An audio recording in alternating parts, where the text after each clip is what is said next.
ఆరు నూరులైనా నూరు లార్లైనా నవీన్ యాదవ్ గారు విన్ను. ఒకవేళ అతను 1% ఓడిపోయినా నేను హైదరాబాద్ ఇచ్చిపెట్టి వరంగల్ పోయి బిచ్చమడుకొని బతుకుతా.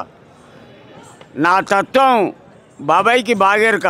వాళ్ళ నాన్న చిన్న శ్రీశైలం యాదవ్ ఉన్నాడా, అతనికి కూడా ఎరుక. నేను మాట ఇచ్చింది అనుకో, వెనుకకు అడిగేసే సమస్యలా. వాడు ఎంతటి వాడైనా సరే వంగబెట్టి నడుస్తా. ఈ కుర్చీ తాత మాటిస్తాడు. నవీన్ అన్న విన్ను. నీ ఇష్టం, ఎస్ఐ లేకపోతే లేదు, నా ఇష్టం. నా అభిప్రాయానికి నువ్వేమన్నా అడ్డా? మీరు వేసేయండి, లేకపోతే లేదు. నేనైతే వేస్తా, నా ఇంట్లో వాళ్ళు వేస్తారు. నా 3 కొడుకులు, కోడళ్ళు, నా భార్య, నా కూతురు, నేను మొత్తం 8-9 ఓట్లు నా ఇంట్లోనే. మేము ₹1 ఆశపడం. వాళ్ళు ఇచ్చినా తీసుకోం. ఎందుకెరికైనా ఓటుకు నోటు అన్నది చెప్పుతోని కొట్టాలి. నా కొడుకులారా కొన్ని కోట్ల రూపాయలు ములుగుతానే రాడా. మన సొమ్ము మన కష్టార్జితం మూలుగుతా అందాడా. నా మనసు కాలుతుంది బాబాయ్. బీదవాడికి ఆకలి ఎక్కువ, ధనికుడికి తినిసావడు. బడా డబ్బు చూసే సంబరపడతాడు, కానీ బీదవాడికి లేనిదనే ఆకలి. ప్రతి బీదవాన్ని కనిపెట్టేదే నవీన్ యాదవ్. వాళ్ళ తమ్ముడు వెంకట్ యాదవ్, వాళ్ళ నాన్న శ్రీశైలం యాదవ్, చిన్న శ్రీశైలం యాదవ్. నన్ను చూస్తే మినిమం బాపు అయితే 5,000 ఇస్తాడు, పిల్లలైతే 500 ఇస్తారయ్యా. వాళ్ళ కష్టం నేను చాలా తిన్నా బాబాయ్. ఇవాళ నేను ఇక్కడ కూకున్న కాళ్ళకి చెప్పులు లేవు. బాబాయ్ అని పోయిందనుకో ఇచ్చేస్తారు. సమస్యలా వాళ్ళంటే నాకు చాలా అభిమానం. ఎంత దూరమైనా పోతా వాళ్ళ కోసం, ఎంత కష్టమైనా భరిస్తా. ఇది నా వాగ్దానం బాబాయ్. కుర్చీ తాత మాట ఇచ్చిందంటే భయపడే సమస్య లేదు. నా భార్య పిల్లను వదిలిపెట్టినా సరే వాళ్ళ కోసం వేట పెడతా. వాళ్ళని ఎవడన్నా గెలికిండనుకో ఇంటికి పోయి చంపేస్తా. వాళ్ళ తనం, వాళ్ళ గుణం, వాళ్ళ తత్వం నాకు నచ్చింది. నా బిడ్డ పెళ్ళికి 50,000 ఇచ్చిండే పెద్ద ఆయనే, పెద్ద బాపు. ఇక పాటు 51,000 1 క్వింటల్ బియ్యం, 1 డబ్బా నూనె. ఎవరిస్తారు బాబాయ్? మరి వాళ్ళకి నేనంటే ఇష్టం. నేను ఒక్కటే అంట, భయపడి బతికేటోడు జీవితాంతం బానిస.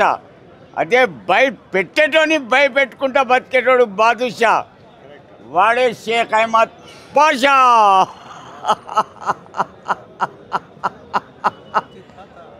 కుర్చీ తాత భయానికే నేనంటే భయం బాబాయ్. ఇది పక్కా నిజం. ఒకటి బాగినండి, నవయువకుడు, చదువుకున్న అబ్బాయి, దానగుణం గల్లోడు, మంచి మనిషి. సామాజిక సేవ కానీ ఆర్థికంగా కానీ ఇంటి ముంగటికి ఎవరు పోయినా వట్టిగా పంపడు. తనకు తోచిన ధర్మం ఇచ్చి పంపిస్తాడు. చాలా మంచి అబ్బాయి. ఒక్క అవకాశం ఇచ్చి చూడండి. ఒక్కసారి అతన్ని గెలిపించి అతనితో పనులు చేయించుకోండి. మన కళ్ళ ముంగట్టు ఉంటాడయ్యా. ఒకటి బాగినండి బాబాయ్, గెలిచి హైదరాబాద్ పోతావు, కానీ ఈ అబ్బాయి అట్లా కాదు. నా బొచ్చు బీకుమన్, ఇగో నా బొచ్చు బీకుమన్. కేసీఆర్ గారు కనబడ్డాడు అనుకో, తెంగుతా కాంత మీద తాగుబోతు బాడకవు. ఎవరి బీకినా 10 సంవత్సరాలు నువ్వు టీఆర్ఎస్లా ఉండి సీఎంగా చేసి తెలంగాణకు ఒక కంపెనీ తెచ్చినావురా, ఒక ఫ్యాక్టరీ. నీ బిడ్డని ఈపులో తన్నింది కవితమ్మ. కల్వకుంట్ల చంద్రశేఖర్. ఓకే, కల్వకుంట్ల నీ పేరు చంద్రశేఖర్, నీ పేరు కల్వకుంట్ల, ఇంటి పేరు. మరి కల్వకుంట్ల కవిత ఏంది బే? దాని పెళ్లి కాలే. పెళ్ళి అయితే మొగనికి ఇంటి పేర్లా? అబే తాళి కట్టగానే మొగని ఇంటి పేరు వస్తుందిరా. బడివికే కుర్చీ ఇక్కడ మడతా పెట్టి తాగుడు మరవాలేనా నీ తాగుబోతు ముక్కులు అవి పోరగాల. పొద్దుగాలు లేగానే చాయ్ తాగుతాం. నా కొడుక నువ్వు 1/4 తాగే బయటికి వస్తావు. అరే పక్కన ఊకొని హుస్నాబాద్లో గుడంబ తాగినావు. హుస్నాబాద్ వరంగల్ దగ్గర పక్క 40 ఏళ్ళ కింద. అప్పుడు నా పెళ్లి కాలే, గట్టిగా ఉన్నా. నా పక్కన ఊకొని చెట్ల కింద గుడంబ తాగిండు. అందుకే వానికి నా పేరంటేనే కింద దడుస్తుంది.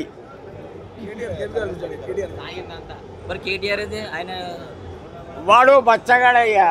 నా టెల్లెంట్కల్ అయినంత లేదు మన రాజకీయ చరిత్ర. వానికి ఏమేరక రాజకీయం చెప్తా అయినండి, ఫిట్ చేసుకోండి. రాజకీయ నాయకుడు అంటే 8 అక్షరాలు.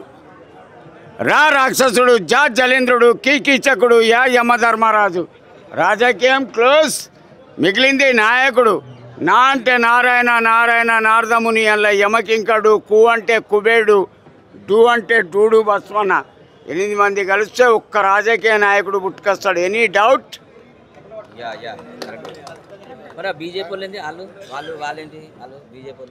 పోయి అడుగుతా, ఇప్పుడు పోయి అడుగుతా, నరేంద్ర మోడీని అడుగుతా. అవును, 70 సంవత్సరాలు పైన పడ్డోనికి రాజకీయం అవసరమా? రంగరంగాని ఇంట్లో బుక్కెడు తిని మంచాలో పండుకోవాలి కానీ దుప్పటి కప్పుకొని. ఎవరికి? అట్లాగా నరేంద్ర మోడీకి ఇవ్వలేరా? ఓ దాన్ని చేద్దాం. ఓ పోరిని ఒకటి బాగిన బాబాయ్, మనిషికి పట్టుదల ఉండాలి. నా పట్టుదల ఏం తెలుసా? రాజకీయం. రాజకీయం నన్ను చూస్తేనే కొంతమందికి వణుకు కుర్చీ వస్తానంటే దెంకపోతారు. ఇగో మాసిన బట్టలు, మాసిన గడ్డం, మాసిన నెత్తి, ఒక పిచ్చోన్ లెక్క. కాళ్ళకి చెప్పులు కూడా లేవు.